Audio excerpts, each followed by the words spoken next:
When a hero who can destroy anything with one punch falls into a galaxy where faith kills faster than fists, the throne itself begins to shake.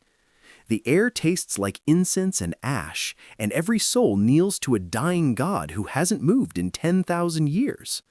But this stranger kneels to no one and cannot be broken by prayer or power. So what happens when absolute strength meets absolute will? The sky above terror had not known true silence in 10,000 years. The hive spires clawed upward through banks of chemical fog and devotional incense, their Gothic peaks crowned with cathedral bells that told the hours of labor and prayer. The planet groaned beneath the weight of uncounted billions, its surface long since devoured by the sprawl of the throne world. Every mountain flattened into foundation stone, every ocean drained to cool the forge reactors that fed the Astronomicon's unceasing light. Here, beneath layers of armored plating and sanctified stone, the Imperium of Man beat its iron heart. On the 93rd terrace of the Administratum's eastern wing, a junior adept named Hadrian Vosk hunched over a data slate, his augmentic eye flickering through requisition chains for promethium shipments to the Segmentum Pacificus. His fingers, stained with ink and machine oil, moved with practiced efficiency. He had performed this task for 11 years. He would perform it until death or madness claimed him. The thought brought neither comfort nor despair. It simply was. The first tremor came at the 19th hour. Hadrian's stylus skittered across the slate.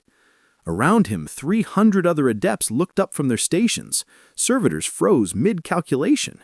The tremor passed, and a murmur of confusion rippled through the chamber before discipline reasserted itself. Work resumed. But Hadrian's augmentic registered a data spike in the seismic monitors, a reading that made no sense. The tremor had originated not from below, where the planet's geology churned, but from above, from the sky itself. The second tremor hit with enough force to crack the marble floor. Hadrian stumbled, catching himself against his workstation as the Gothic arches overhead shed dust in pale waterfalls. The chamber's voxcasters crackled to life, a wall of panicked transmissions bleeding through official channels. Something had breached the orbital defense grid. Something had punched through the void shields protecting the palace itself. Something was falling. Hadrian activated his station's pict feed, patching into the external viewers. The display flickered, then resolved. His breath stopped. A pillar of light descended from the upper atmosphere, a column of impossible radiance that seemed to tear reality as it fell. Not the clean burn of a ship's engine, not the corrupt flare of warp translation. This was something else, something that made his augmentic shriek with static and his organic eye water with involuntary tears. The light struck the palace's outer districts with the force of an extinction event. The shockwave arrived 3 seconds later. Glass exploded inward from every window. Hadrian threw himself beneath his workstation as the world became a hurricane of razor shards and screaming metal. The chamber collapsed around him. Bodies tumbled past, some whole, some not. His augmentic registered thermal blooms, structural failures cascading through 17 adjacent sectors. The air tasted of ozone and something else, something clean and utterly alien to Terra's chemical miasma. When the shaking stopped, Hadrian crawled from the wreckage. His robes were torn, his right shoulder dislocated from impact. Around him, the chamber had become a tomb of twisted steel and broken stone. Emergency lumens flickered, casting everything in stuttering red. He could hear the distant alarm klaxons, the thunder of booting feet as Imperial forces mobilized. He made for the nearest exit, his mind already composing the incident report that would consume his next rotation. But as he emerged onto what had once been a transit platform, now open to the acid sky, he saw the crater. It stretched for kilometers, a perfectly circular wound carved into the palace's outer precincts. Entire hive blocks had been vaporized, leaving only glassed earth that still glowed with residual heat. At the crater's center, a figure stood. Hadrian's augmentic zoomed, enhanced, filtered through 17 spectrums of analysis. The readings made no sense. The figure appeared human, Impossibly so, untouched by the devastation that had announced its arrival. Bald head, yellow suit, with a white cape, both garments somehow pristine despite the forces that should have atomized them. Red gloves and boots, an expression of mild confusion on an unremarkable face. The figure looked around, taking in the destruction with the casual interest of a tourist in an unfamiliar city. Then the custodians arrived. They came in golden thunder, 10 of the Emperor's finest, materializing from transit portals that tore reality's skin. Each stood taller than any Astartes, clad in auramite plate that had never known defeat, bearing guardian spears that could carve through tank armor as easily as flesh. They moved with a precision that transcended mere training, each step a calculated application of transhuman might honed over centuries of absolute service. The lead custodian, his armor marked with the eye and lightning of the Captain General's household, leveled his spear at the figure in yellow. His voice, amplified through his armor's vox grill, carried the weight of absolute authority. "Unknown entity, you have violated the sanctity of the Imperial Palace. Surrender or face immediate termination." The figure in yellow turned, blinking. "Oh, hey! Sorry about the landing. I didn't really have a choice in the matter. Do you know where I am?" The custodian did not respond, his spear's disintegration field activated, the air around its blade shimmering with lethal potential. As one, the 10 warriors moved into attack formation, a maneuver perfected over 10 millennia of defending the throne world. The figure scratched his head. "Look, I don't want any trouble. If you could just point me to someone who knows about weird portal things, I'll be out of your way." The custodian struck. His spear moved faster than mortal eyes could track, a thrust that would have impaled a Chaos Marine through enhanced plate and fused ribs. The blade should have punched through the figure's sternum, exited through his spine, and reduced his internal organs to atomic mist. Instead, it stopped. Not deflected, not blocked, simply stopped, as though it had struck something infinitely immovable. The custodian's strength, enough to topple a Baneblade, meant nothing. The spear's edge rested against the yellow fabric of the suit without so much as denting the material. For a single heartbeat, time seemed to hold its breath. Then the figure in yellow casually reached up and pushed the spear aside. "I said, I don't want trouble." The custodian flew backward, his 300 kilograms of enhanced muscle and auramite plate ragdolling through the air as though swatted by a titan. He crashed through the remains of a hab block 200 meters distant, the impact carving a trench through rubble and reinforced stone. The other 9 custodians attacked as one. Hadrian watched from his vantage point, his augmentic recording every impossible second. Guardian spears blurred in arcs of golden light, each strike delivered with killing precision. Castellian axes swung in coordinated patterns designed to overwhelm even the most dangerous Xenos warforms. One custodian triggered his Misericordia, the master-crafted blade aimed at the base of the figure's skull. Every attack failed. The figure in yellow moved like water, like wind, like he existed slightly outside the flow of time itself. He stepped around thrusts that should have been unavoidable. He ducked under sweeps that had been calculated to account for every possible evasion. When a spear finally connected, driven by strength that could shatter ceramite, it simply bounced off, the force of the impact radiating back through the custodian's arms and causing microfractures in his armor's internal bracing. "Seriously, guys, stop it." The figure's voice held no anger, no exertion, just mild annoyance like a man being bothered by persistent insects.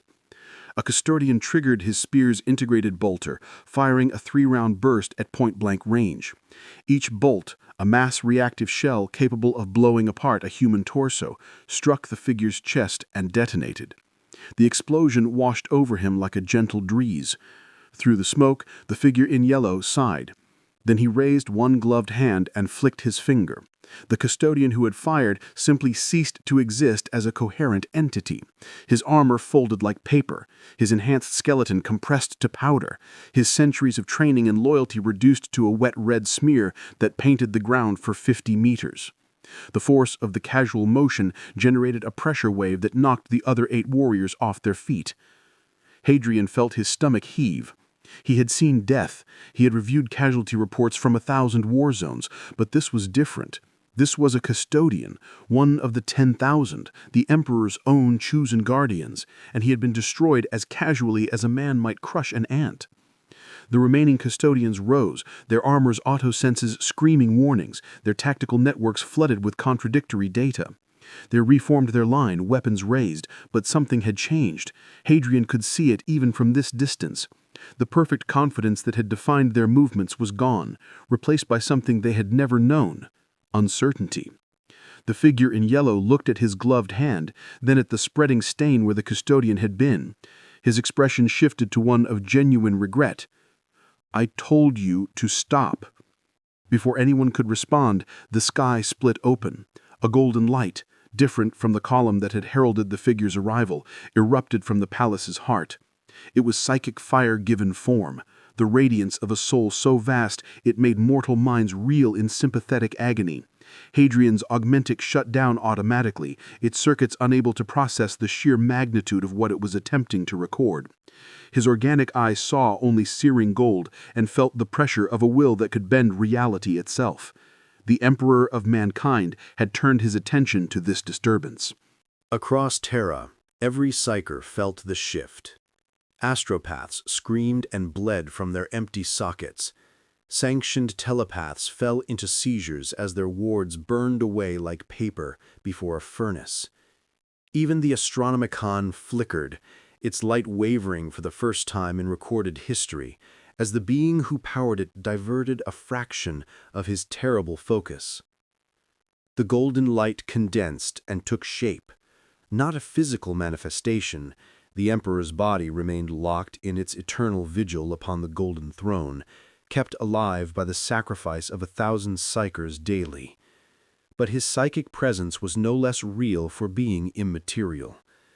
It towered over the crater, a figure of impossible scale wreathed in flames that burned in spectrums mortal eyes were never meant to perceive. The pressure of his attention alone drove the surviving custodians to their knees. The figure in yellow looked up, squinting against the radiance. "Huh? That's new." The Emperor's voice resonated in the space between thoughts, in the substructure of reality itself. Not sound, but meaning made manifest, bypassing ears and speaking directly to the soul. "What are you?" The question carried the weight of absolute authority, the demand of a being who had conquered Terra in an age of darkness, who had scattered the gods of old night and brought humanity to the stars through sheer unstoppable will. It was a command that could shatter minds, that had broken demon princes and reduced alien tyrants to gibbering wrecks. The figure in yellow frowned. "I'm Saitama. I'm a hero for fun, and I'd really appreciate it if everyone would calm down for a second." The Emperor's psychic presence intensified, reality warping around the edges of his manifestation. Hadrian felt blood trickling from his nose and ears. Even through his damaged augmentic, he could sense the psychic assault being launched. The Emperor was attempting to read the intruder, to peel back the layers of his being and understand what manner of creature had violated the throne world's sanctity. The assault struck and stopped. The Emperor's psychic might, capable of annihilating armies with a thought, of reaching across the galaxy to guide his servants, of holding back the tide of chaos through will alone, simply could not penetrate. It was not that the figure resisted. Resistance implied opposition, a contest of strength. This was something else entirely. As though the figure in yellow did not exist in the warp at all. A psychic null? But no. Nulls were voids, empty spaces that caused pain and nausea in those sensitive to the warp. Parasites radiated wrongness, an absence that made reality itself recoil. This was different. The figure was not a void. He was simply separate, existing in the material realm with such absolute totality that the warp could find no purchase on his being. The Emperor's presence flickered. The golden radiance dimmed for a fraction of a second as the Lord of Mankind encountered something his vast intelligence had never anticipated, a being utterly immune to psychic power. "You do not exist in the immaterium." The Emperor's words carried a note of something that might have been recognition or might have been concern. "You are an anathema to the natural order." Saitama shrugged. "I don't really know what any of that means. Look, I was in my apartment, there was a weird crack in the wall, and then I was falling through a bunch of colors that hurt to look at. I didn't mean to crash into your city. If there's damage, I can probably help rebuild or something." The Emperor did not respond immediately. The golden light pulsed, waves of psychic force radiating outward as the Master of Mankind processed this impossibility. Adrian could feel the calculations occurring, the vast intelligence that had planned the Great Crusade and foreseen the Horus heresy now turned toward understanding this bald man in a ridiculous costume. Then the Imperial Guard arrived. They came in their thousands. Regiment upon regiment teleported directly from their barracks to form a cordon around the crater. Cadian shock troops in flak armor, their ladskins raised with parade ground precision. Catachan jungle fighters, muscles bulging beneath sleeveless fatigues, clutching blades and flamers. Cadians in their gas masks and greatcoats, standing in perfect silent ranks with the patience of men who had already accepted death. Behind them the heavy armor rolled forward.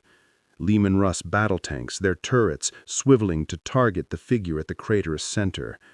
Basilisk artillery pieces, their earthshaker cannons elevating to firing positions. A Shadow Sword super heavy tank, its volcano cannon already beginning its charge cycle, enough firepower to level a city block in a single shot. And in the sky the Valkyries came.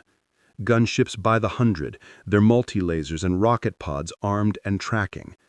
Higher up the darker shapes of marauder bombers, their payload bays pregnant with enough ordnance to reduce a hive sector to radioactive ash. The noose tightened. Adrian estimated conservatively that he was watching enough military might to conquer an entire world being brought to bear on a single target. A voxcaster crackled to life, amplified across all channels. The voice belonged to a Lord General, his authority backed by 500 years of service and a dozen crusades won in the Emperor's name. "Unknown hostile, you have committed an act of war against the Imperium of Man. You have slain a custodian guard. You are under sentence of death. You will be given one opportunity to surrender. Failure to comply will result in your immediate execution.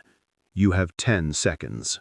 Saitama looked around at the assembled might, taking in the tanks, the soldiers, the aircraft. His expression remained mild, almost bored. This seems like an overreaction. 10. I already said I didn't mean to crash here. 9. And I'm sorry about your guard guy. He attacked me first, though. 8. Saitama sighed, a long, weary exhalation. You guys really aren't listening, are you? 7. The Emperor's presence pulsed again, his attention focused entirely on this anomaly. Hadrian could feel the weight of that vast intelligence, considering options, running projections, calculating outcomes. The Master of Mankind had faced gods and monsters. He had fought the Void Dragon and the Eldar at their height. He had stared into the eye of terror itself and not flinched. But this bald man in a yellow suit was something new, something that defied categorization. 6. The custodians had reformed their line. The 9 survivors joined Mao by 30 more, their golden armor forming a wall between the figure and the palace proper. They stood ready to sell their lives, as their order had done for 10,000 years. 5. The figure in yellow closed his eyes, as if accepting some unpleasant inevitability. When he opened them again, his expression had shifted, not to rage, not to killing intent, but to resignation. Okay, but remember, you started this. 4, 3, 2. The Lord General's voice carried absolute finality. 1. Fire. Terra screamed. Every weapon fired at once. Laser bolts by the million, a storm of coherent light that turned the air itself to plasma. Autocannons thundered, their shells creating a wall of high-explosive death. Missiles streaked from their pods, each one capable of destroying a bunker. The Shadow Sword's volcano cannon discharged, a lance of superheated matter that could melt through void shields and fortress walls alike. The crater vanished beneath a firestorm that would have annihilated an orc horde or a tyrannid swarm. The ground itself liquefied, turned to glass, and then vapor by the sheer concentration of firepower. The light was blinding, the heat intense enough that Hadrian felt his skin blister even from kilometers away. The bombardment continued for 30 seconds, enough ordnance to level a hive city, delivered with the precision and discipline that defined the Imperial Guard. Then, at the Lord General's command, the firing ceased. Silence fell, broken only by the tick of cooling barrels and the whine of capacitors recharging. Smoke rose from the crater in thick, black columns, obscuring everything. OPEX operators stared at their displays, trying to penetrate the interference to confirm the kill. The Emperor's presence had not diminished. If anything, it had intensified. The smoke cleared. Saitama stood exactly where he had been, completely untouched. The ground around him had been reduced to a glowing lake of molten stone, but the circle where he stood remained intact, as though some invisible barrier had simply refused to acknowledge the firestorm. His cape fluttered slightly in the superheated air. His expression had not changed. "Are you done?" he asked. The Lord General's voice, when it came again, carried a tremor that discipline could not quite suppress. "All units, bayonets fixed, charge." It was madness, an order born of desperation and disbelief. But the Guard obeyed. They always obeyed. 5,000 soldiers surged forward, their war cry a thunder that shook the ruined earth. They were men and women who had faced Xenos horrors and traitor Marines. They had held the line on 1,000 worlds. They were the hammer of the Emperor. They charged toward their deaths. Saitama's face fell, not with fear, but with sadness. Please don't. They did not stop, could not stop. The momentum of 5,000 bodies driven by faith and duty carried them forward. The first rank reached the edge of the molten crater and began to descend. Saitama moved. He appeared in the midst of them, moving faster than thought, faster than the speed at which neurons could fire. His fist extended, pulled back, extended again. Each motion too quick to see, each impact calibrated with impossible precision. He was not trying to kill them, Hadrian realized with dawning horror. The bald figure was pulling his punches, striking with just enough force to incapacitate. A tap to a shoulder that shattered the clavicle and sent the soldier spinning away. A flick to a knee that destroyed the joint but left the victim alive. A touch to a breastplate that crumpled the armor and stopped the heart for 3 seconds before it resumed beating. But even restrained, even held back to a fraction of whatever power this being possessed, the result was devastating. Bodies flew, armor crumpled like paper, bones shattered. In the span of 5 seconds, Saitama had moved through the entire assault wave, leaving behind not corpses, but broken, moaning casualties. Every soldier had been struck once, only once, and every soldier was down. The second wave hesitated. The third pulled back. Even the iron discipline of the Imperial Guard had limits, and those limits had just been reached. Saitama stood in the center of the carnage he had created, surrounded by 5,000 wounded, looking at his gloves with an expression of profound regret. "I'm sorry. I really am." The shadow sword fired again. The volcano cannon's beam struck Saitama directly, the temperature at point of impact exceeding that found in stellar cores. The blast carved a trench half a kilometer long into the ground. When the light faded, Saitama stood unchanged. His suit wasn't even smoking. The Emperor's presence contracted, condensed. The golden light became blinding, reality itself warping as the Lord of Mankind prepared to act more directly. Hadrian felt something gathering, a pressure building that made his teeth ache and his vision blur. The psychic assault came not as a spear, but as a tsunami, the full weight of the Emperor's will brought to bear. It was the power that had scattered demons, that had broken the minds of Xenos warlords, that could rewrite reality itself if given sufficient focus. It struck Saitama with enough force to atomize a lesser being's soul, and failed. Not because Saitama resisted, not because he possessed some defense, simply because the attack found nothing to grasp. It was like trying to drown a stone in water. The stone did not resist the water, it simply did not care. For the first time in 10,000 years, the Emperor of Mankind encountered a problem he could not solve through psychic might. The golden presence flickered, withdrew slightly. Hadrian could sense something new in that vast consciousness, not fear. The Emperor was beyond such mortal emotions, but perhaps recognition. The acknowledgement that this bald man in a yellow suit represented something unprecedented, something that would require a different approach. The custodians charged. 40 golden warriors moved as one, their coordination perfect, their determination absolute. They had seen their brother destroyed, they had watched the guard broken. They knew with the certainty that came from centuries of tactical analysis that conventional weapons had no effect. But they were the Emperor's own guard. They did not know how to retreat. Their spears struck in a pattern that had been designed by the Emperor himself, a sequence of attacks that covered every angle, every possible evasion, every weakness in humanoid anatomy. It was a killing art perfected over 10 millennia, executed now with flawless precision. Saitama blocked every strike with his bare hands.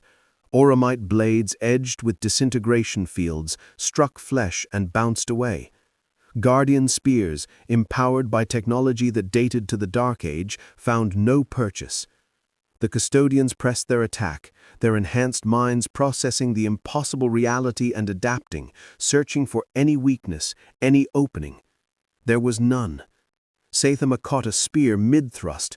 The custodian wielding it, a warrior named Valdor, who had fought beside the Emperor during the Unification Wars, pulled with strength sufficient to drag a land raider.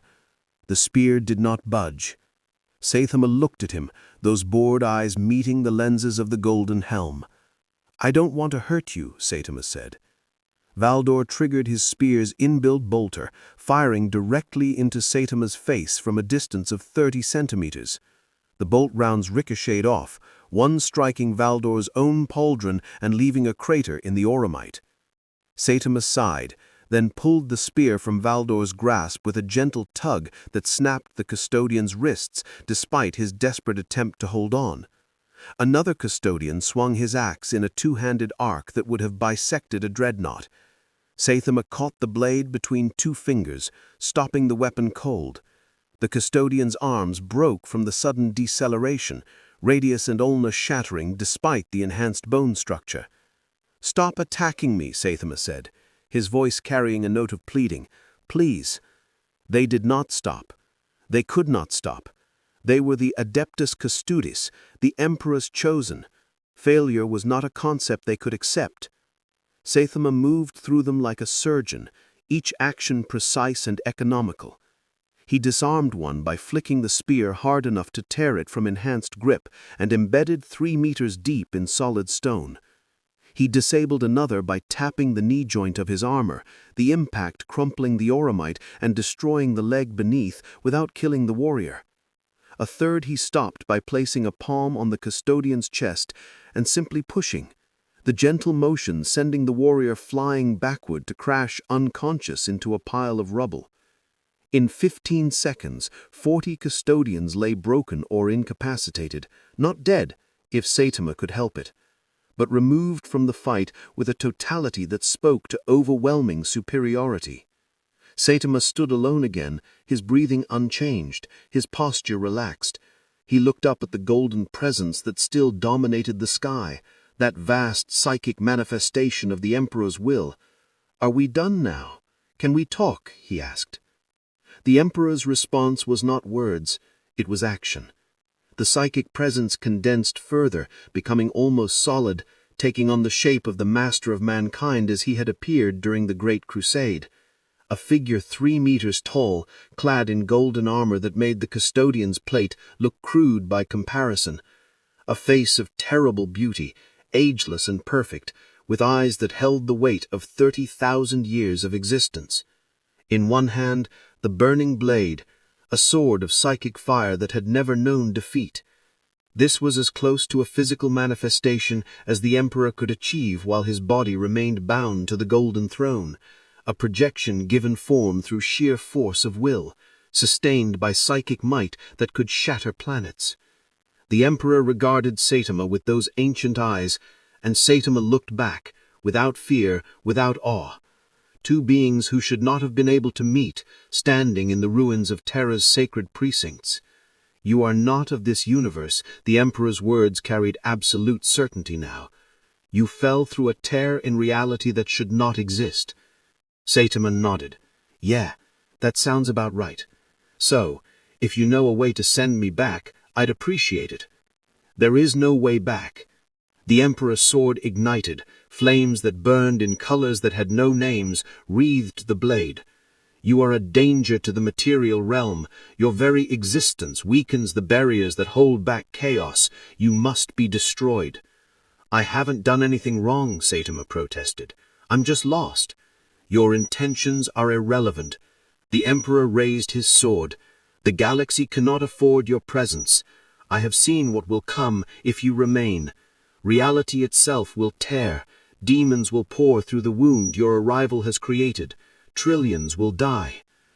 Hadrian, still watching from his distant vantage point, felt ice form in his chest. The Emperor was never wrong. If he said that Saitama's presence threatened the Imperium, then it was truth. The master of mankind could see futures that mortal minds could not comprehend. He had guided humanity for 30,000 years. His word was law, his vision absolute. But something in Hadrian rebelled against what he was seeing. The bald man in the yellow suit had not attacked first, had tried to surrender, had pulled his punches, even when assaulted by everything Terra could throw at him. If he truly was a threat, would he not have simply destroyed everyone already? The thought was heresy. Hadrian crushed it, focused on his duty. He was a witness. His role was to observe and record, not to judge. The Emperor struck. The burning blade descended in an arc that split the air itself, psychic fire trailing behind it.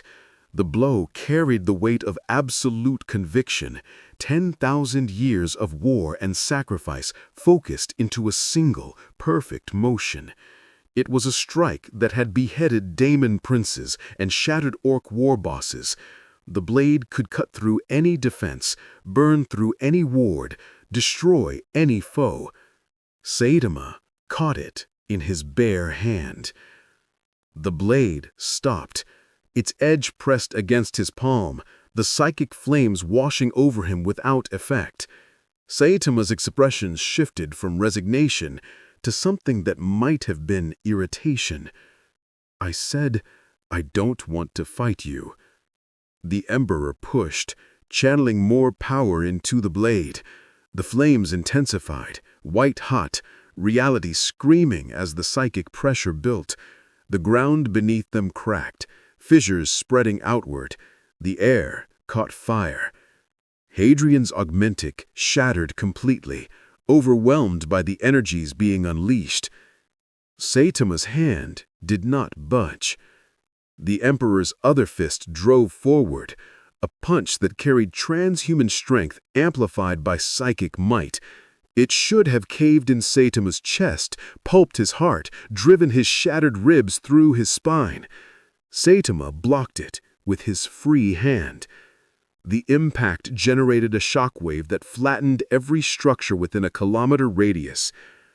For 3 seconds, they stood locked, the Emperor pushing with all his manifest strength, Saitama holding him at bay with what appeared to be minimal effort.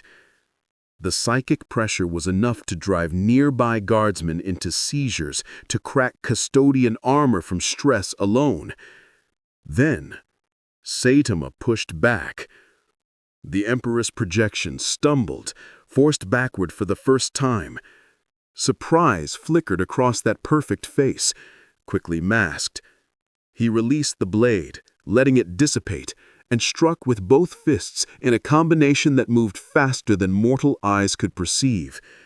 Saitama blocked, parried, his movements economical and precise.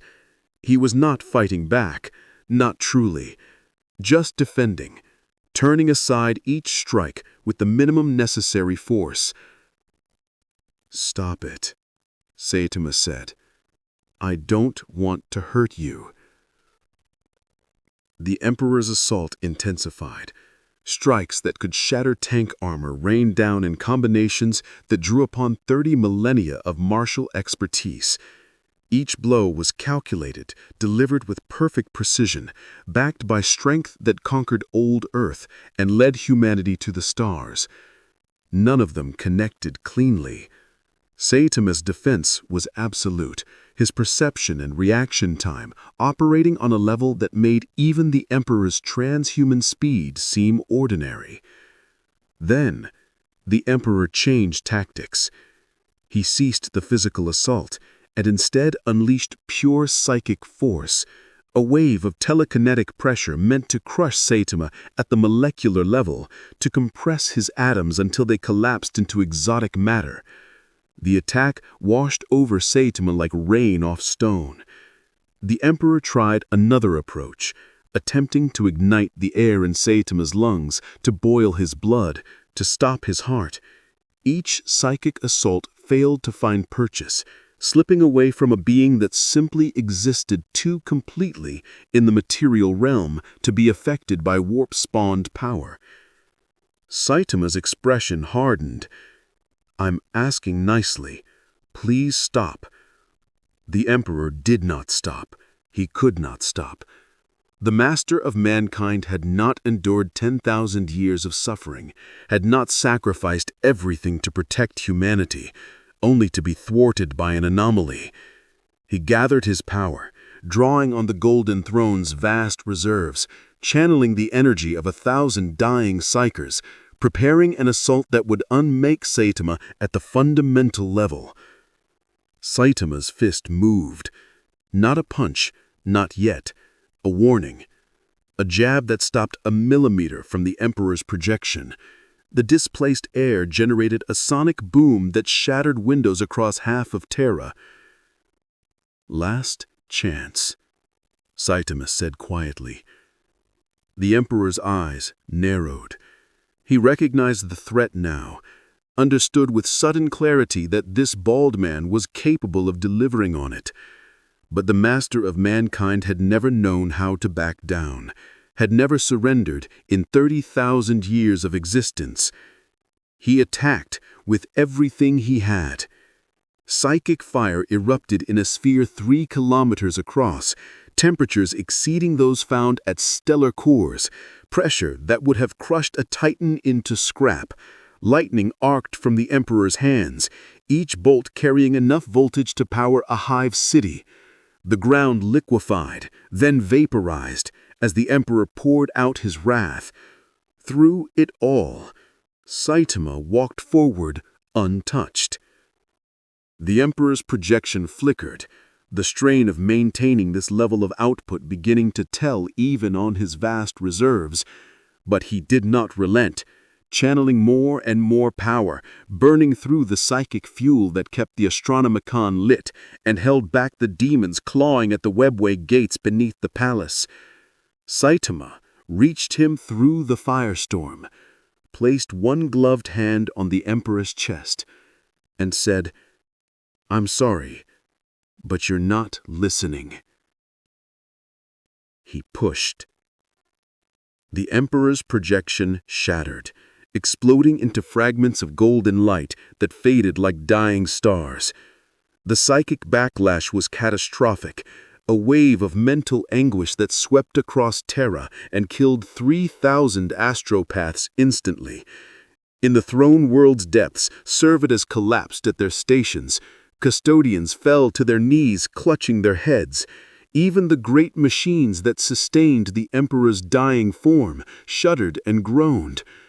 Saitama stood alone in the crater, his expression one of profound sadness. Around him, Terra burned. The sky had gone dark with smoke and ash. The palace's outer districts were ruins, entire sectors reduced to rubble by the forces unleashed during the confrontation. Raged unchecked, and from somewhere distant came the sound of collapsing architecture, centuries of imperial grandeur toppling. Hadrian lay among the wreckage of his observation post, his body broken, his mind struggling to process what he had witnessed. The Emperor, the master of mankind, the being who had united Terra and conquered the stars, defeated. Not killed. Saitama had not struck a killing blow, but the Emperor's projection had been dispersed, his psychic might proven insufficient. For the first time in recorded history, the Emperor had met a foe he could not overcome through strength of will. The implications were staggering, but before Hadrian could fully contemplate them, a new sound reached his ears, the thunder of orbital bombardment, the scream of lance strikes tearing through atmosphere. He forced his head up, his vision swimming, and saw death descending from the heavens. The Imperial Navy had arrived in force, battleships by the dozen, their broadsides aimed at the planet's surface, their weapons charged and ready. This was firepower meant to shatter continents, to crack worlds. Every gun in the fleet had locked on to Saitama's position.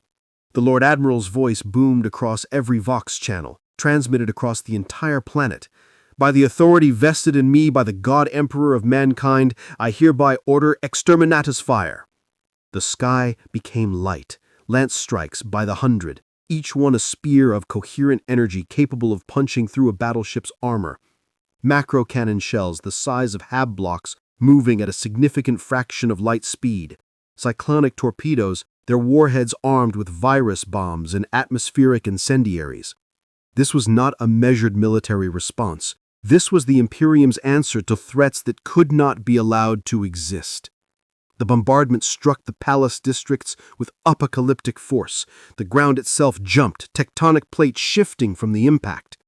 A mushroom cloud rose 300 kilometers into the sky, visible from orbit, glowing with radioactive fury. The firestorm raged for 5 full minutes, the Navy pouring out its wrath, determined to leave nothing but glass and ash. When they finally ceased fire, sensors probing through the interference and fallout, a pillar of dust and superheated air rose from where the palace's outer precincts had been.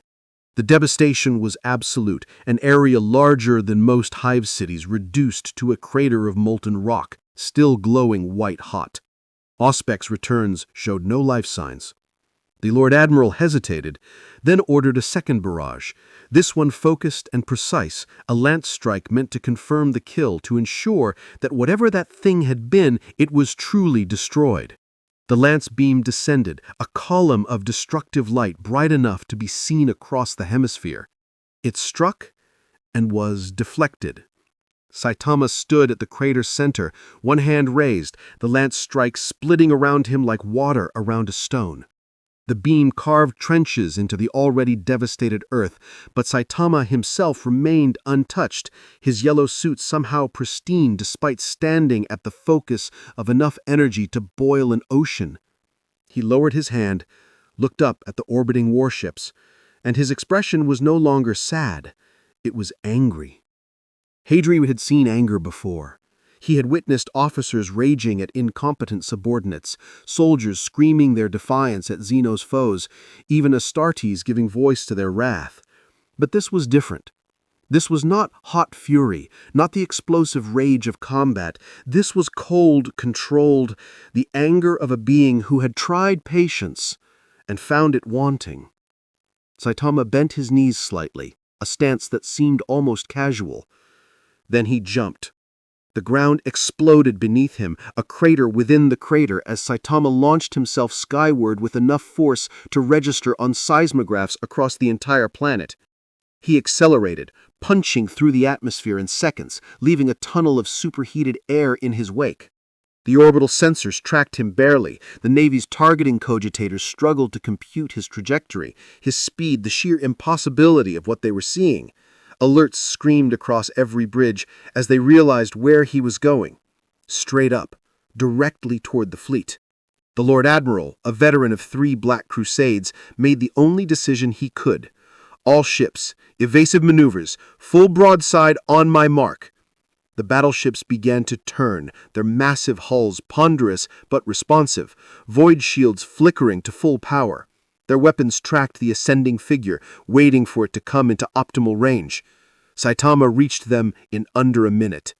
He struck the lead battleship, the Emperor's Will, a vessel 12 kilometers long and blessed by the Mechanicus for 300 years of faithful service. His fist punched through the void shields as though they were soap bubbles, through 30 meters of blessed armor plate, through deck after deck of machinery and crew quarters and sacred spaces. He emerged from the opposite side, his momentum barely checked, leaving a perfectly round tunnel through the entire ship. Behind him, the Emperor's Will began to die. Atmosphere vented from 1,000 breaches, reactors went critical, their containment fields compromised. Internal bulkheads collapsed as structural integrity failed. The ship broke in half, its spine shattered, both sections tumbling into decaying orbits, trailing debris and frozen corpses. Saitama landed on the next ship, the Sword of Dorn, a strike cruiser that had fought at the siege of Terra itself. He punched downward, his fist slamming through the command deck, through the cathedral-like bridge, through the captain's throne where a veteran of 4 centuries sat frozen in disbelief. The keel shipped. It began to fold in on itself, groaning like a dying beast. The fleet opened fire, every gun bearing on the single figure, cutting through their formation like a hot blade through ice. Las batteries and macro cannons, nova cannons and bombardment arrays, weapons that could shatter asteroids and orc crux. Saitama moved through the barrage untouched. When a macro cannon shell struck him directly, it simply bounced off the explosive payload, detonating harmlessly against his body. When lance strikes converged on his position, he waved them aside, the beams scattering into the void. Landed on a third ship, a grand cruiser bearing the name Eternal Vigilance, and this time he did not punch through it. He grabbed its hull, his fingers sinking into blessed adamantium as though it were clay, and pulled. Metal screamed, rivets the size of a man's torso sheared off. The ship's entire superstructure warped, bending under forces it had never been designed to withstand. Saitama tore a section of hull free, a chunk of armor and decking larger than a city block, and through it, the improvised projectile struck another battleship, the Fist of Retribution, with enough force to cave in its prow and send it spinning out of formation, its artificial gravity failing, its crew thrown against bulkheads hard enough to pulp. The Lord Admiral watched from his command throne, his face pale, his hands gripping the armrests with white-knuckled intensity. Around him, his bridge crew worked in desperate silence, trying to coordinate a response to something that should not exist. "All ships," the Lord Admiral said, his voice steady despite the horror unfolding before him, "fall back to high orbit, maintain fire. We hold this line." But there was no line to hold. Saitama was not advancing with strategy or tactics. He was simply destroying every ship he could reach, moving with such speed that targeting him was impossible, striking with such force that even void shields and blessed armor meant nothing. A destroyer, the Swift Vengeance, tried to ram him. Its captain, a woman who had served the Emperor for 60 years, pointed her ship's prow at Saitama and engaged full thrust, determined to crush this enemy through sheer mass if nothing else. Saitama caught the destroyer. His hands gripped its hull, his feet braced against nothing, and stopped its momentum. 3 million tons of warship moving at combat speed, simply arrested in space by a bald man in a yellow suit. Then Saitama pushed back. The destroyer reversed course, its engines screaming in protest, its structure groaning as forces it was never meant to endure tore at every rivet and weld. The ship's spine snapped, its reactor containment failed. It exploded in a brief new star, the blast consuming 2 nearby frigates that had been moving to support it. Saitama emerged from the explosion, untouched, not even singed. The fleet was breaking. Ships that had held the line against Chaos and Xenos for centuries were fleeing, their captains making the brutal calculation that survival was more important than engaging an enemy they could not harm. The Lord Admiral watched his formation dissolve, watched centuries of naval tradition and discipline evaporate in the face of absolute futility. He reached for the Vox control, intending to order a full retreat to preserve what remained of his fleet. Saitama appeared in front of his flagship's bridge viewport. The Lord Admiral stared into those bored, ordinary eyes, separated by nothing but 10 centimeters of armored glass. For a moment, they regarded each other. The veteran officer who had commanded fleets in the Emperor's name for a century, and the strange man who had destroyed 15 warships in as many minutes. Saitama raised his fist. The Lord Admiral closed his eyes, whispering a final prayer to the Emperor. The fist stopped, hovering a meter from the viewport. The Lord Admiral opened his eyes. Saitama was looking at him with an expression of profound weariness. Then Saitama spoke, his voice somehow carrying through the vacuum, through the blessed armor, resonating in the bridge. "Stop shooting me!" He turned and jumped away, descending back toward Terra, leaving the shattered remnants of the Imperial Navy floating in high orbit. The Lord Admiral slumped in his throne, his heart hammering, his hands shaking with adrenaline and relief and shame. Around him, his bridge crew sat in stunned silence, trying to process what they had just witnessed. 15 capital ships destroyed, 20,000 crew dead. The might of the Imperial Navy proven insufficient. The Lord Admiral reached for the astropathic relay, knowing that a message had to be sent, that the Imperium's ruling council had to know what Terra now faced. His hands fumbled at the controls, age and shock making them clumsy. A junior officer, barely 20 years old, spoke into the silence. "Sir, what do we tell them? How do we explain this?" The Lord Admiral had no answer. On Terra's surface, Saitama landed in the ruins of the Imperial Palace, his boots touching down on glassed earth still warm from the bombardment. Around him, the devastation stretched to the horizon. Entire sectors reduced to rubble. Millions dead or dying. Fires burning out of control, their smoke blotting out the sun. He stood alone, surrounded by the consequences of a battle he had not wanted, and looked up at the one structure that still stood intact. The Emperor's throne room, protected by wards and shields that had endured since the Horus Heresy, rose from the destruction like an accusing finger. Its golden spires caught the light of the fires, gleaming with a radiance that seemed to reproach the devastation below. He began to walk toward it. The remaining custodians, those who had survived the initial confrontation, formed a final defensive line at the throne room's entrance. They were battered, their armor cracked, their weapons damaged, but they stood their ground, knowing that behind them lay the Emperor himself, the master of mankind in his physical form, bound to the golden throne that kept him alive. They would not allow this creature to pass. He reached them, stopped 10 meters away. He could see the determination in their stance, could recognize warriors who would die rather than retreat.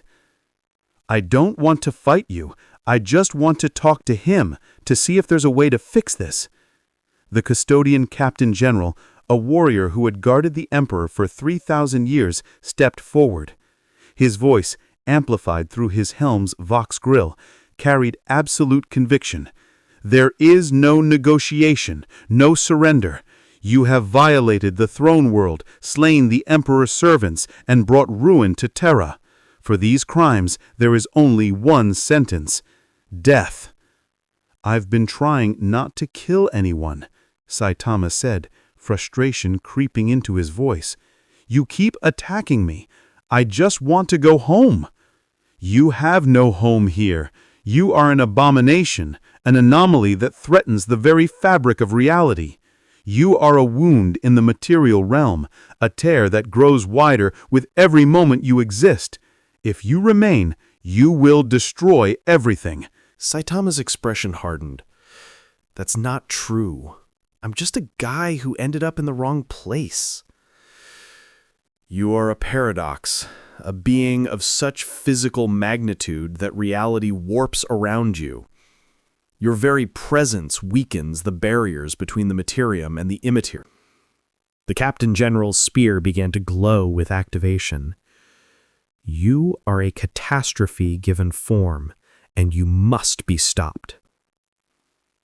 Saitama looked past the custodians toward the massive golden doors that led to the throne room itself. He could sense something beyond them, a presence, vast and terrible, even through the layers of blessed adamantium and psychic wards. The Emperor, in his physical form, the broken god bound to a machine that had kept him alive for 10,000 years. "Let me talk to him," Saitama said. "Please, maybe he can help. Maybe together we can figure out how to send me back." "The Emperor does not bargain with threats to the Imperium. Your death is the only solution." "Then you're making me do this," Saitama said quietly, "and I really, really don't want to." The custodians charged. They were the Emperor's finest, the pinnacle of transhuman enhancement and martial skill. Each had trained for centuries, fought in wars that would have broken lesser warriors. They moved with absolute coordination, their attacks synchronized to perfection. Saitama moved through them like smoke. He did not strike to kill. Even now, even after everything, he pulled his punches. Each impact was calibrated to disable, to remove the warrior from combat without ending their life. A tap to a knee joint that collapsed the leg but left the warrior breathing. A push to the chest that sent them flying back to crash unconscious against the palace walls. A grip on a spear that crushed the weapon to scrap but spared the hands holding it. In 30 seconds, 50 custodians lay scattered across the palace steps, alive but broken. Saitama stood before the golden doors, his chest heaving slightly, not from exertion, but from the emotional weight of what he had been forced to do. He raised his fist, hesitated. "I'm coming in," he called out. "I don't mean any harm. I just want to talk." The doors did not open. Saitama sighed, then pushed. The blessed adamantium, each door weighing thousands of tons, anchored by mechanisms that had not failed in 10,000 years, slowly began to move. The ancient hinges groaned, protesting the violation. Warning klaxons blared, servitors throughout the palace scrambled to respond to the breach. The doors swung open. Beyond lay the throne room, a cathedral-like space that stretched away into shadows, and at its center, raised on a dais of gold and surrounded by machines whose function mortal minds could barely comprehend, sat the Emperor of mankind. Saitama stepped inside, his boots echoing on marble floors that had not known a visitor's tread in millennia. He walked forward slowly, taking in the sight before him. The Emperor, in his physical form, was nothing like the majestic projection that had fought Saitama earlier. This was a corpse, barely alive, kept from death only by the most desperate measures. His body was skeletal, flesh withered and pale, stretched over bones that seemed too fragile to support even their minimal weight. Tubes and cables pierced his skin at 1,000 points, feeding him nutrients, draining away waste, channeling the psychic energy of dying psychers to sustain what remained of his life. The golden throne itself was massive, a construct of technology and sorcery that had been built to allow the Emperor to guide humanity from the webway. But the webway gate had been broken during the Horus heresy, and now the throne served only to keep the Emperor from dying, to maintain his psychic presence while his body rotted. It was, Saitama realized with a sinking feeling, the saddest thing he had ever seen. He approached the dais, stopped a respectful distance away. The Emperor's eyes, sunken in their sockets, opened.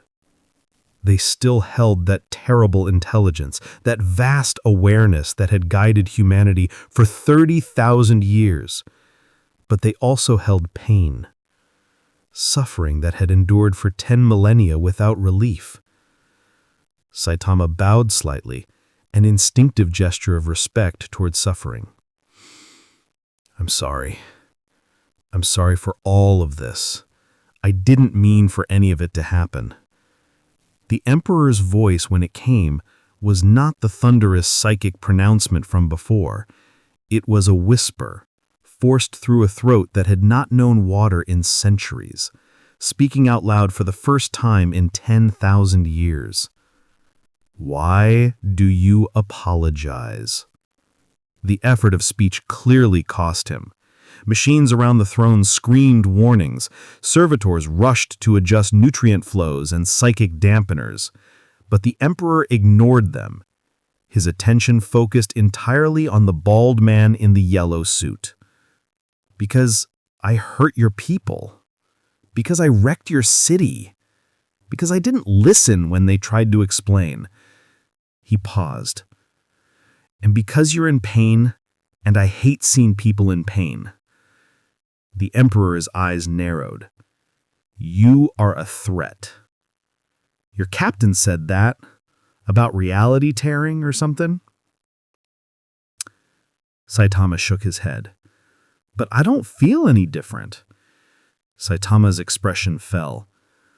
"So it's true. My being here is hurting things." The Emperor did not answer immediately. He could see him thinking, that vast intelligence processing possibilities, running projections across futures only he could see. Finally, the Emperor spoke again. "Show me your strength." Saitama blinked. "What?" "All of it." The Emperor's voice grew marginally stronger, as though some decision had been made. "Hold nothing back. Let me see what you truly are." "I can't do that. I'd destroy this whole planet." "You will not." The Emperor's eyes blazed with sudden golden light, psychic power flooding back into them despite the cost. "Show me." Saitama hesitated, understanding the request but doubting its wisdom. Then he saw something in the Emperor's eyes, a desperate need to understand, to quantify, to measure this impossible anomaly against his own vast power. The Emperor needed to know if Saitama could be beaten. "Okay," Saitama said quietly, "but remember, you asked for this." The Emperor's psychic presence exploded outward. Golden light filled the throne room, extending beyond it, creating a sphere of pure willpower that encompassed the entire palace. It was a barrier, a containment field woven from psychic might, designed to prevent the coming devastation from spreading. The effort was costing him dearly. All across Terra, the Astronomicon flickered and dimmed as the Emperor diverted its power. In the webway beneath the palace, the wards holding back the demon hordes weakened, forcing custodians and Sisters of Silence to rush to reinforce them. On distant worlds, astropaths felt the Emperor's presence fade, their connection to Terra weakening. But the Emperor did not relent. He needed to see, needed to know. Saitama took a breath, centering himself. Then he released the limiters he had placed on his own strength, the unconscious constraints that allowed him to exist in normal society without destroying everything he touched. The air around him began to distort. It was not psychic power. It was not the warp. It was something more fundamental, the sheer physical pressure of a being who had broken his own limits so many times that limits no longer applied. The marble floor beneath Saitama's feet cracked, then pulverized, reduced to powder by the gravity his presence generated. The temperature spiked. Saitama's body, operating at full capacity, radiated heat as metabolic processes accelerated beyond mortal comprehension. The gold plating on the walls began to melt, running in rivulets down pristine surfaces. The Emperor's psychic barrier strained, warping under the pressure. He poured more power into it, drawing on reserves that should have been kept for maintaining the Astronomicon, for holding back the Chaos Gods themselves. Saitama's muscles tensed, every fiber of his being awakening to its full potential. The cape behind him began to disintegrate, unable to withstand the forces being generated. His yellow suit, somehow more durable, held, but started to smoke at the edges. And then he struck the air itself. Not a punch aimed at anything, just a demonstration. A single blow delivered into empty space with every ounce of strength he possessed. The shockwave should have annihilated Terra, should have shattered the planet, broken it apart into fragments that would have tumbled through space as a permanent monument to hubris. The force generated by that single punch, unrestrained and terrible, exceeded anything the material universe was meant to contain. The Emperor's barrier caught it. Barely.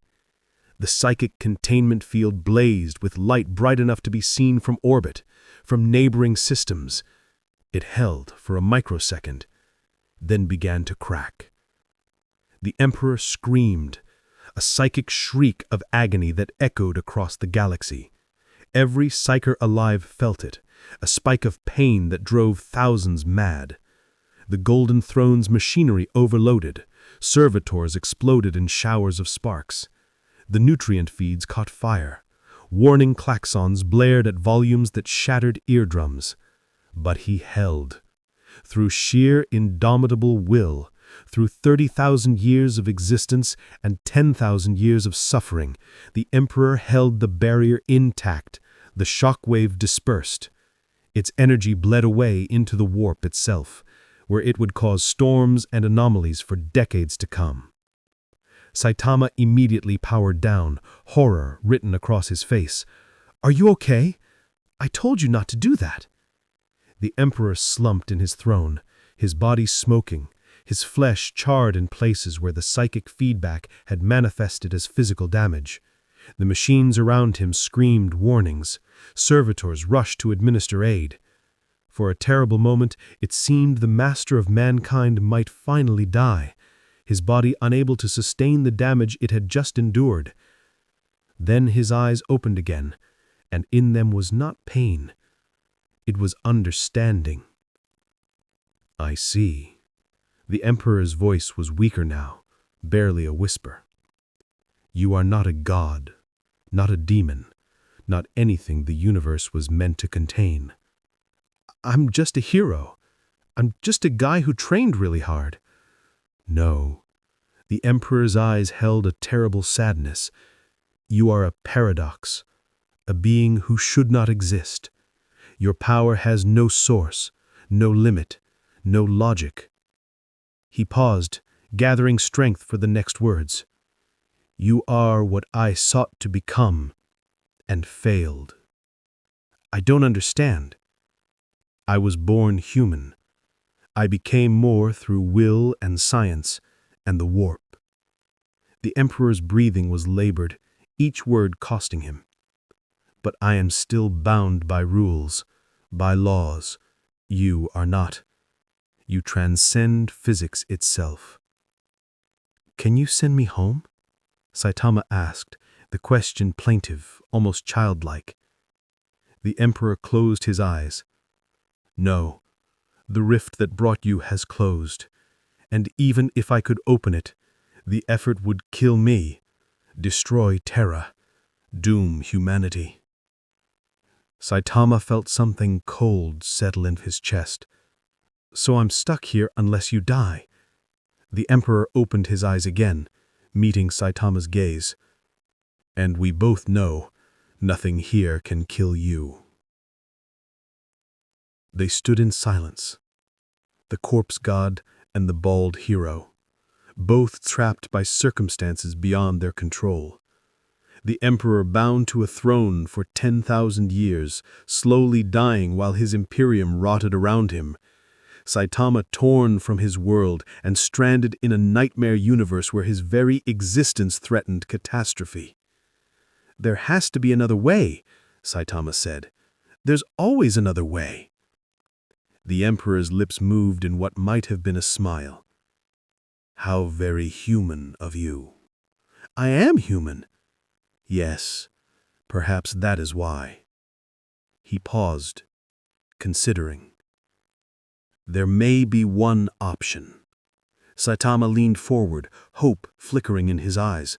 What is it? The webway beneath this palace. Eldar technology. Paths through reality. One leads to the Black Library, the repository of all knowledge. If any place has answers, it is there. How do I get to this library? You do not. The Emperor's eyes blazed again. The webway is broken, infested with demons. My custodians have held them back for 10,000 years. But if you enter, your presence will create new rifts. The demons will pour through. Terra will fall. Saitama's expression hardened. Then I'll fight them. I'll clear the path. You cannot fight the entirety of chaos. They are infinite, without end. They will drown you in numbers, if nothing else. I beat lots of monsters at once before, Saitama said. How many can there be? The Emperor actually laughed, a broken, wheezing sound that might have been mirth or despair. More than all the stars in the galaxy, more than atoms in the universe. Chaos is endless. Saitama considered this. But you've held them back with these custodians. At the webway gate, a choke point where numbers mean less. The Emperor's eyes grew distant. But if you walk the webway itself, they will surround you, attack from all sides. You will be fighting forever. Then I'll fight forever, Saitama said simply. If that's what it takes to fix this, to find a way home without hurting anyone else. The Emperor studied him, that vast intelligence processing this declaration, weighing its sincerity. You would doom yourself to eternal combat for a chance at salvation. I've been bored for a long time. Maybe this is what I was missing. A real challenge. A fight that doesn't end after one punch? He paused.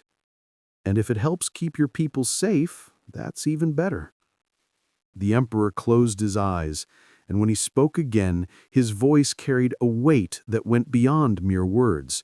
It was a psychic pronouncement, a declaration that echoed across the entire palace and beyond. Very well, I will open the path, but know this, Saitama of the yellow suit. If you fail, if you fall, Terra dies, humanity dies. All that I have built across 30,000 years will burn. The weight of every human life across the galaxy rests on your shoulders." Saitama met those burning eyes without flinching. "I won't fail." The Emperor's presence swelled, psychic power flooding back despite the damage his body had sustained. The Golden Throne activated systems that had lain dormant since the heresy, ancient mechanisms grinding to life. Somewhere deep beneath the palace, massive gates began to open, their surfaces inscribed with wards that had held back the tide of chaos for 10,000 millennia. "Go then, walk the webway, fight your way to the Black Library, and perhaps, just perhaps, you will find your answer." Saitama nodded, turned to leave, then paused. He looked back at the broken god on his golden throne. "When I get back, I'm going to find a way to help you, to ease your pain. I have endured this agony for 10,000 years. Do not make promises you cannot keep." "I keep all my promises," Saitama said quietly.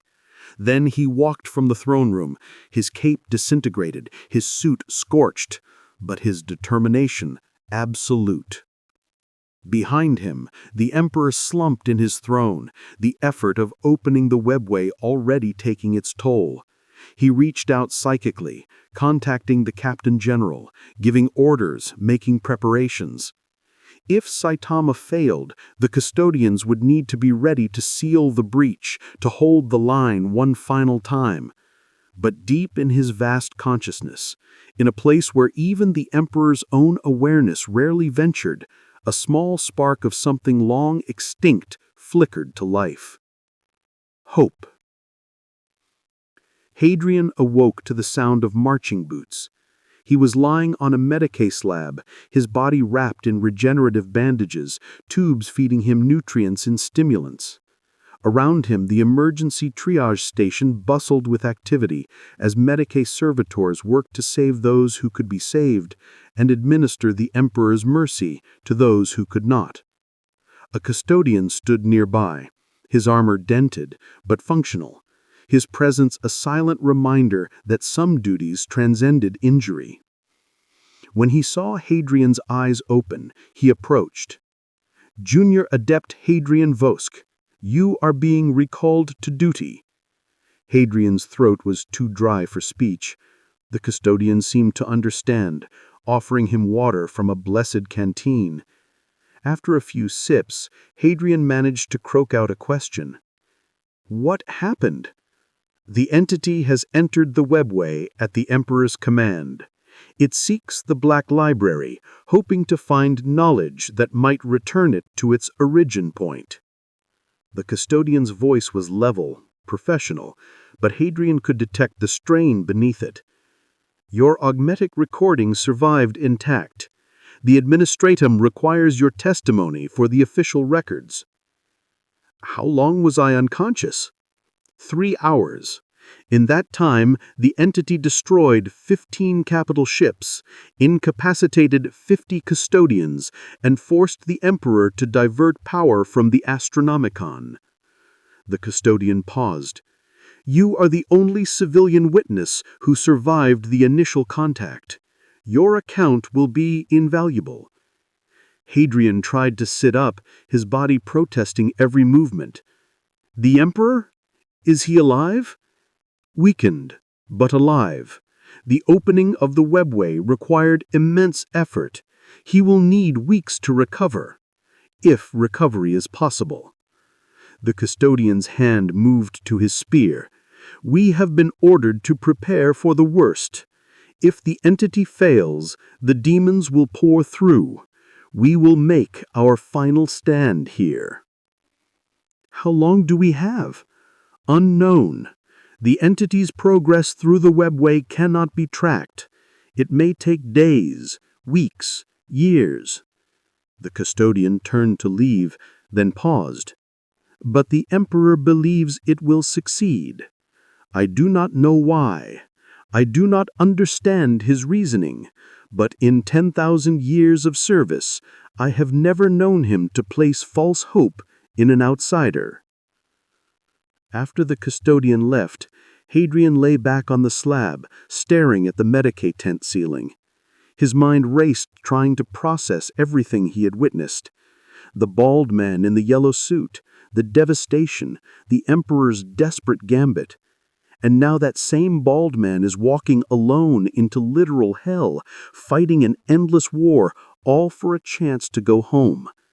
Hadrian reached for his remaining data slate, his fingers finding the familiar keys despite the bandages. He began to write, documenting everything he had seen, every impossible moment. It was his duty, his purpose, to record, to preserve, to ensure that what had transpired this day would never be forgotten, even if Terra fell, even if humanity died. In the webway, Saitama walked through passages that defied physics, that twisted in dimensions mortal minds could not perceive. The walls were crystalline, beautiful in their alien geometry, glowing with a soft light that seemed to come from everywhere and nowhere. It would have been peaceful if not for the daemons.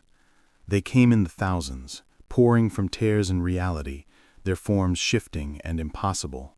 Bloodletters of corn, all rage and blades and mindless fury. Plague-bearers of Nurgle, diseased and unkillable and patient. Demonettes of Slanesh, beautiful and terrible and utterly wrong. Horrors of Tzeentch, constantly changing, defying comprehension. Saitama punched the first wave into oblivion, his fist moving too fast to see, each impact reducing a daemon to dissipating energy. But more came, always more. They filled the corridor ahead of him, behind him, crawling from the walls themselves. He began to walk forward, punching as he went, each strike destroying dozens. The daemons screamed in languages that caused reality to bleed, but Saitama could not hear their corruption. Their psychic attacks slid off him like water off stone. Their blades, forged from the essence of chaos itself, could not cut his skin. He was an anathema to them, a being so rooted in the physical that their very nature recoiled. But they did not flee. They could not flee. They were drawn to him like moths to flame, compelled by the wound his presence created, desperate to close it through sheer weight of numbers. Saitama punched and punched and punched. Hours passed, days. Time had no meaning in the webway, and Saitama had lost track of how long he had been walking. The corridor seemed endless, stretching into infinity. The demons never stopped coming. His yellow suit was torn now, great rents showing skin beneath. His gloves were shredded, his boots were falling apart, but he did not stop, did not slow. Each punch was delivered with the same terrible strength, the same absolute commitment. His face showed no fear, no despair, just grim determination and a growing exhaustion that went beyond the physical. He thought about his apartment in his world, about the grocery store sales he would miss, about his houseplant that no one was watering, about the hero work he was not doing, the people who might need saving while he was trapped here, and he punched another daemon into nothingness. Somewhere far ahead, beyond distances that could not be measured in mere kilometers, the Black Library waited, a repository of knowledge built by the Eldar, protected by their craftworld seers, containing secrets that could unravel reality itself.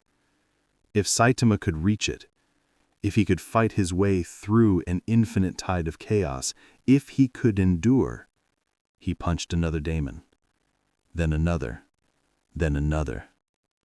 On Terra, Hadrian finished his report, sealed it, and sent it to the Administratum's highest archives. Then he rose from his Medicae slab, ignoring the protests of the servitors, and made his way through the ruined palace. He reached the webway gate, the massive portal that now stood open, guarded by 300 custodians in full battle armor. They stood in perfect formation, spears ready, watching the shimmering surface of the gate for any sign of demonic incursion. Hadrian found a position where he could observe, pulled out a fresh data slate, and began a new document, a chronicle of the vigil kept while one bald man fought an endless war somewhere beyond mortal comprehension. Hours became days, days became weeks. The custodians never wavered, standing their watch with inhuman patience. Hadrian recorded it all, taking brief breaks to sleep and eat before returning to his post.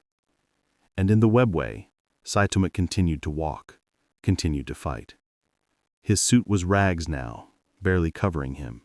His skin showed burns and tears that would have killed any mortal, but healed almost as fast as they appeared. His fists were bloody, not from his own wounds, but from the ichor of 10,000 demons. He did not know if he was making progress. The corridor looked the same in all directions, the crystal walls unchanging, but he trusted the Emperor's words, trusted that there was a path, a destination, an end to this. So he punched and punched and punched. A month after Saitama had entered the webway, something changed. The demons, which had come in endless waves, suddenly pulled back, not fleeing, regrouping. The corridor ahead cleared, and in the sudden silence, Saitama could hear something. Footsteps. Something massive was approaching. Something that made even the chaos-warped crystal vibrate with its tread. The temperature dropped, frost forming on the walls, the light dimmed, shadows gathering with malevolent intent. Then it stepped into view. A greater daemon of Khorne, a bloodthirster of the first circle summoned by the blood god himself to end this mortal that dared walk the webway. It stood 5 times Saitama's height, its skin the color of clotted blood, muscles like braided steel cables, its wings spread wide, each feather a blade. In one hand it carried an axe the size of a battle tank, and the other a whip that dripped with venom and hatred. It looked at Saitama with eyes that burned with the rage of a god. And its voice was the sound of worlds ending. "Mortal, you have slain 10,000 lesser daemons. For this Khorne honors you with true combat. Face me, and know the glory of the blood god before you die." Saitama looked up at the towering horror, taking in its impossible size, its aura of barely contained violence. Then he sighed. "Can you tell me how to get to the Black Library?" The bloodthirster paused, its rage momentarily confused. "What?" "The Black Library. I'm trying to get there. Do you know the way?" "I am come to end your existence, to bathe in your blood, to offer your skull to the throne of Khorne." The bloodthirster raised his axe. "And you ask for directions?" "I've been walking for a month," Saitama said tiredly. "I'm kinda lost. If you could just point me the right way, I'll be out of your hair, or whatever you have." The bloodthirster's confusion gave way to rage. "You dare mock me?" "I'm not mocking. I'm asking." Saitama raised his fists. "But I guess we're doing this instead." The bloodthirster struck with speed that should have been impossible for something its size.